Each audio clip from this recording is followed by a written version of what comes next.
Hi, my name's Kylie and today I'm going to be taking you through a teacher's guide on how to teach 5-year-olds to jump and land safely on 2 feet. So jumping is a fundamental movement skill which is needed to be developed early on in order for students to develop sport-specific skills later on in life. When teaching a PE skill, firstly identify the learning outcomes in the curriculum documents. In Queensland, children aged 5 will be in prep. So therefore my lesson plan will be aligned with the national curriculum, the ACARA, and the Queensland Early Years Curriculum Guidelines. In prep, a key skill to achieve according to the ACARA is to practice fundamental movement skills and movement sequences using different parts of the body. So this is our main outcome goal. However, students will also participate in games with and without equipment, cooperate with others when participating in physical activity, and follow rules when participating in physical activities. Correlating to the Queensland Early Years Curriculum Guide, to achieve the applying level of the skill, the child combines and coordinates familiar movements with developing control and strength, and increasing confidence, including when using equipment. Our next step is to understand our learners and their developmental level. This will ensure our lesson structure is developmentally appropriate. In terms of their cognitive stage, according to Piaget, students are at a pre-operational stage. So they're going to learn by doing and require direct verbal instructions. Jumping is classified as a gross motor skill that uses large groups of muscles. It requires the students to move from one place to the other, so it is also a locomotor skill. It requires eye tracking, balance and coordination as well. It is a closed skill.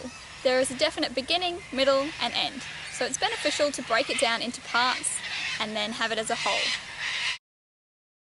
Select a lesson location that is safe and without hazards, with enough space and is relative to the activity you're learning. When beginning the lesson, position your students so they can hear and see you, and not begin the skill whilst you're introducing it. So for 5-year-olds, perhaps have them sitting on the grass facing you so they can see. We then introduce the skill, why we are learning it, and make it relatable for the students, enabling them to make connections to their everyday life. So for instance, today we are learning about how to do a jump with 2 feet landing at the same time.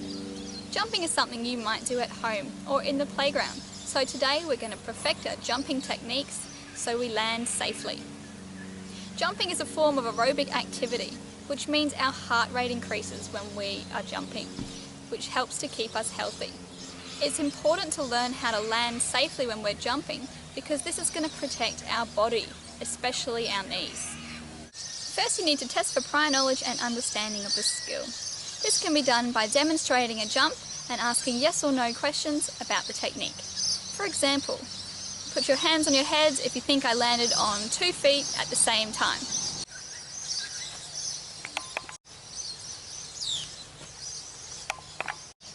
Students will be at the initial stage of skill development. They will then progress into elementary and mastery levels.